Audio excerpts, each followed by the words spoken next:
Welcome back, everybody. Hope you enjoyed your lunch and that you're all energised for the afternoon's session. We want you to be prepared to be inspired as we unpack the stories that showcase the NTCA Indonesia Australia Pastoral program, its role in cultivating the next generation of leaders in the Indonesian and Australian cattle industries. We invite you to join us on a journey through the unique blend of education, cultural exchange and friendship building that really goes to the heart of this important program. And it's my great pleasure to welcome panellists and past participants of that program. Dr. Mushin Alanas, Lutfan Abadar, Juam Dylan Ramadan, and the session will be moderated by Jed Matz. Please make them all welcome. Take it away, Jed. Thank you very much. And thank you for the opportunity to moderate this session to the NTCA. A fantastic event, but I think the NTCA needs to be congratulated for the work it does with its own leaders, but the work it does with programs like NIAPP. And when they asked me to moderate this, I jumped at the opportunity to talk about how much of a great program this is. Building relationships with Indonesia is vital for the success of the northern cattle industry, and this program has been running since 2013. It has over 160 alumni, many of whom I got to meet when I was in Indonesia last year for the NT government when we were setting up some MOUs with the Indonesians, and they are so passionate about your industry and their industry and the supply chain that you guys share together. So really looking forward to learning a bit more about these guys' stories now. So I might start with you, Lutfin, if that's okay. Yeah, sure. Ladies first. Ladies first. Yeah. So why did you apply for the NIAPP program? How did you find out about it? What brought you to it? That's an interesting question because by that time, NIAPP is only provided to public university. So I came from private university, but I saw on Instagram one of the candidates of the NIAPP, they post their experience in Australia, and I was like, I want that too. Then I get to one of the alumni, and they said, yeah, you can try. And I was like, do my best to get the spot there. And yeah, luckily I get it. And where did you go? Where did you work? Now I work in Victoria. I am a calf rearer manager in one of dairy farm in Australia. Yeah. And when you were doing the NIAPP program, where were you based? I was in Malang, which is East Java province in Indonesia. I came from University of Muhammadiyah Malang. Very good. Yeah. Joanne, what about your experience in Australia? Where did you get placed? I got placed in Queensland, and by that time, there's only me and my partner. So two people who placed in Queensland, we got placed in a co-facility that was in Undula Station, and then Kenobi Station and Dalgonelli Station. Yeah, I got two stations in one program. Yeah. So. Very good. And what was the biggest surprise for you coming to Australia and working on an Australian cattle station? It's very different with Indonesia, yeah, because different industry and different people how to work the industry about the beef cattle, and the main reason that's why I want to join the NIAPP program is I want to try master cattle while riding the horse. This is my dream, and the dreams come true because of the NTCA and the NIAPP. And yeah, that is my highlight about the program is master the cattle, and the impact also I can get information about the cattle in Australia, and where they are coming from and how today they work, and that's very useful for my career at the moment. Yeah, we'll ask you a lot more questions about that in a minute. That's going to be good. Musin, where did you get placed, and what was your highlight for your time in Australia? Well, I work in the Bidindudu cattle station, far away from Catherine. Um, in my first time in Australia, yeah, like Juan said before, I'm from very like a remote area, small village in central Java. Almost all people there are a small farmer, only have 2 or 3 cattle, and yeah, in Bidindudu, we work with a lot of cattle there, and a very very big land and big cattle. Um, so in Indonesia, we only uh, carry over the grass and bring at home. Here we have yeah, more than 1,000 cattle. Work with the only few people, maybe only 7 until 10, and very interesting how to work with them very efficiently. How to manage uh, a lot of cattle with just a few people, and every people know what uh, have to do in here. So it's yeah, it's very from 2 or 3 cattle handle one family, and change more than 20,000 cattle only with 7 until 10 people is very amazing. That's my first experience here. Yeah, great. And being so remotely placed, did you make friends, and have you stayed in contact with the people you were working with since you've left? Oh yeah. Um, I'm very excited with that family. It's very kind family, and very. I have a lot of like a story there. When I first come there, one of stockman, he thinking about uh, he is best player in chess before, Mm-hmm. and when I come there and we play, I can beat only maybe just 1 minute. Yeah, it's very funny story. Because, being together essentially far away, and no many people there, and we try to playing chess in every single day, and yeah, it's very funny, and we still keep contact with them using Facebook. Yeah, yes, yeah. Yeah, I think the effort that the cattle stations in Australia put into having you on their properties, and it creates lifelong friendships that I've seen, and the cattlemen should be commended for their efforts there, I think. And Lufin, you are now working in Victoria. Yeah, You said in the dairy property. yeah. So, what did you learn from NIAPP that helped you in your career? I think there are 2 aspects that I really value a lot from the program that helped me in my current role now. I think the first one is hands-on experience, and the second is the opportunity to apply theoretical knowledge into the real world setting. So I think it's not only this experience that I gain, such as animal handling, um, health management, feeding, facility maintenance. It's not only helped me to develop my personal and professional skill, but also helped me to quickly adapt to new challenges and responsibilities in my current role. Yeah. And which company are you working for in Victoria? It's the name of the company. Mhm. It's Indian Pastoral. It's in Firebram, Victoria.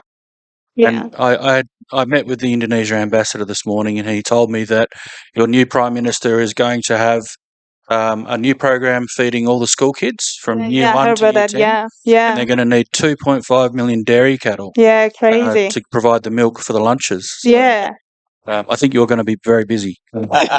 I'm getting ready now. Yeah. So, Joanne, how about you? What are you doing now? How did NIAPP help you in your career? Yeah, I'm doing I runs two feedlot at the moment in my uh, my home. So I Where's your home? in West Java. So exactly in Tasikmalaya, and we have two facility feedlot in Tasikmalaya City and Ciamis in West Java. The both of them is in West Java, and I run my family business. So I will be the maybe fourth generation of the family business, and yeah, my program is very helpful to get more network, more network, uh, and we are doing import cattle from Australia also. And last year we got import about 12,000 heads a year. And yeah, the program is very, very helpful for person who uh, comes from business, cattle business in Indonesia. Yeah. And we've heard a lot about Indonesia struggling with FMD and LSD. How have you gone with that? Do you have stricter biosecurity now, and are you vaccinating your cattle? Yeah, I doing all of the biosecurity like disinfectant and then vaccine of FMD, LSD, and yeah, it's very hard times on 2022. Yeah, and I just got recovered from the FMD and LSD is just in last year. Yeah, in December I just like just recovered about from the financial and everything. Yeah, and it needs to more safety to protect the cattle from the virus. Yeah. Yeah, we've been feeling for you guys down here. It's not great to see those type of diseases in any cattle herd. Moosin, you're with the university, is that correct? Yeah. So how did NIAPP help you with your academic career? Yeah, I one of alumni in 2013 as a student. Now I work as a lecturer and how to encourage my student also. So I know how to encourage the students. Now we have four students here join with the INTB program for biosecurity program.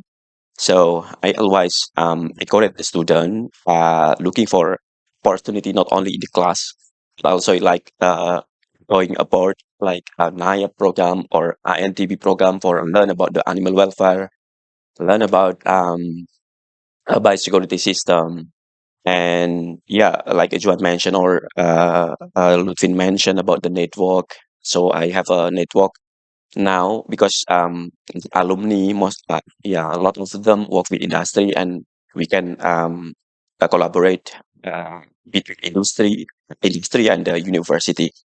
And the second is after like from Australia, I joined the NIA program.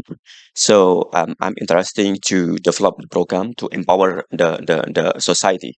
So in university, we have a role not only education and research, but also how to empower the society. So I developed like one platform in Central Java. We call it Ayu Angon. It's mean like us to young generation to be a farmer. Because in our problem now, not many people, especially the young generation, want to be farmer. So we transfer knowledge or skill how to be a good farmer with vision like in Australia, more maybe more than 20,000 with a few people. So we ask them how to manage with very efficient. So the NIA program give me insight about how to handle the livestock with efficient, how to transfer knowledge to a society, how to encourage the students join the NIA program or other opportunity, not only the class like that. Very good. I'm very interested to learn what you think the NIAPP program could become. It's an amazing program over a decade. As I said, 160 plus alumni. Where should we take NIAPP next? What do you think the future of the program could be? Let's win first. Anyone? Yeah. Oh, okay. Yeah. Yeah, we have many challenge in the future, right? Like the last speech before talking about the carbon footprint. Um, in 2013, we visited the Australia, learning about the animal welfare and cattle industry here. And now the challenge is not only about the animal welfare, but also like carbon footprints, like we discussed before, and it is very very important. And in our farmer, we still talking about how to increase productivity for our cattle. But here, the farmers already talking about the carbon.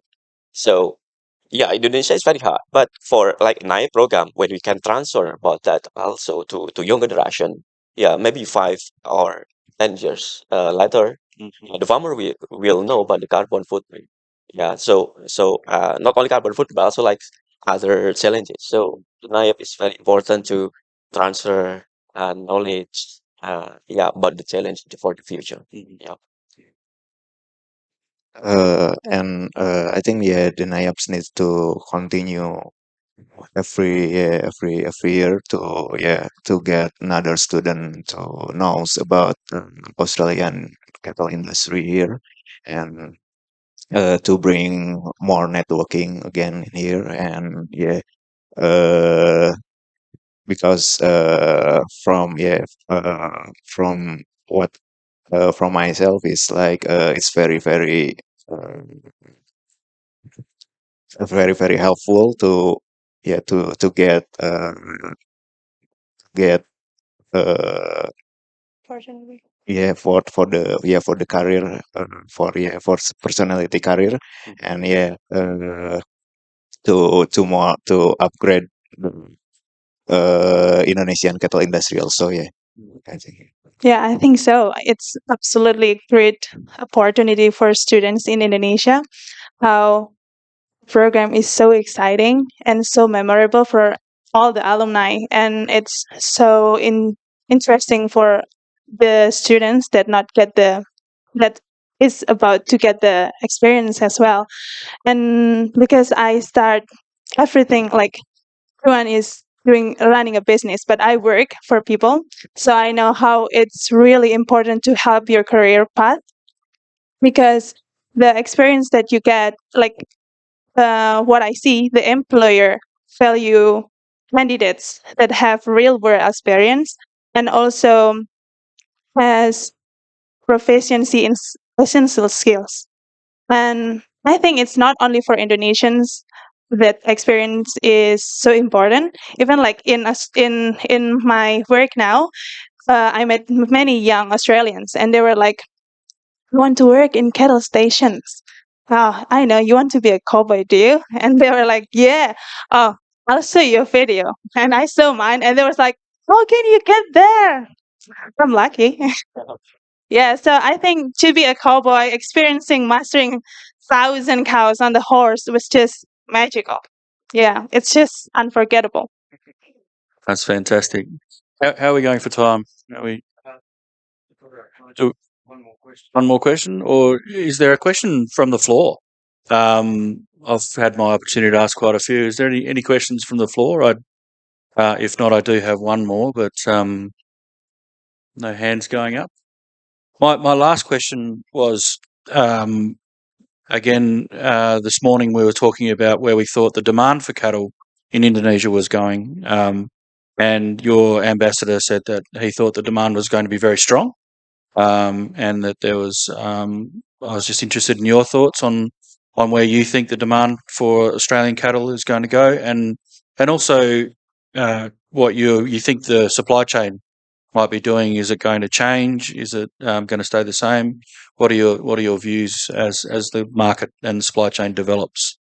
You'll probably Yeah, I think for this year, I think the demand of the cattle in Indonesia is will be no not the cattle, but Australian cattle will be growing So yeah, because the impact of the FMD in Indonesia, yeah, to because the local cattle population is very drop, and uh, yeah, the option for the uh, meat supply for meat protein supply in Indonesia is only from Australia for the live cattle and frozen meat, and from frozen meat from another country also. Yeah, like and buffalo meat also.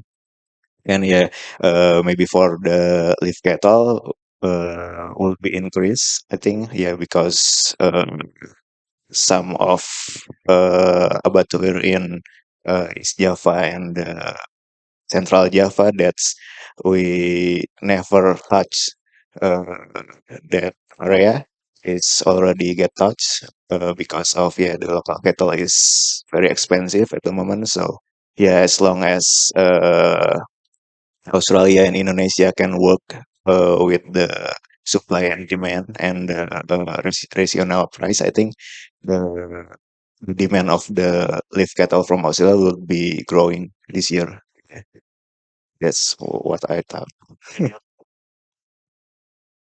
Any other thoughts on that one? Yeah, I think I don't know about the supply chains, especially the meat, like Juan said before. But why demand increase? Yeah, just my experience in university. Young generation now is very like celebrate everything with like enjoying barbecue or like a Korean style doing a barbecue using a lot of beef. So that's why demand is very high now because young generation is very easy to buy meat now. I think they have a good a lot of money from their parent, so they buy a lot of meat and doing celebrate everything with barbecue or something like that. Yeah, thank you. That's good. Yeah. Lifestyle. Yeah. Yeah. The lifestyle impact the demand of the meat. Very good. Well, I commend all three of you for participating in the program, getting outside your comfort zone and having a go, and staying in the industry and becoming part of our cattle family. We really appreciate your time today and telling your stories, and hopefully we can find some money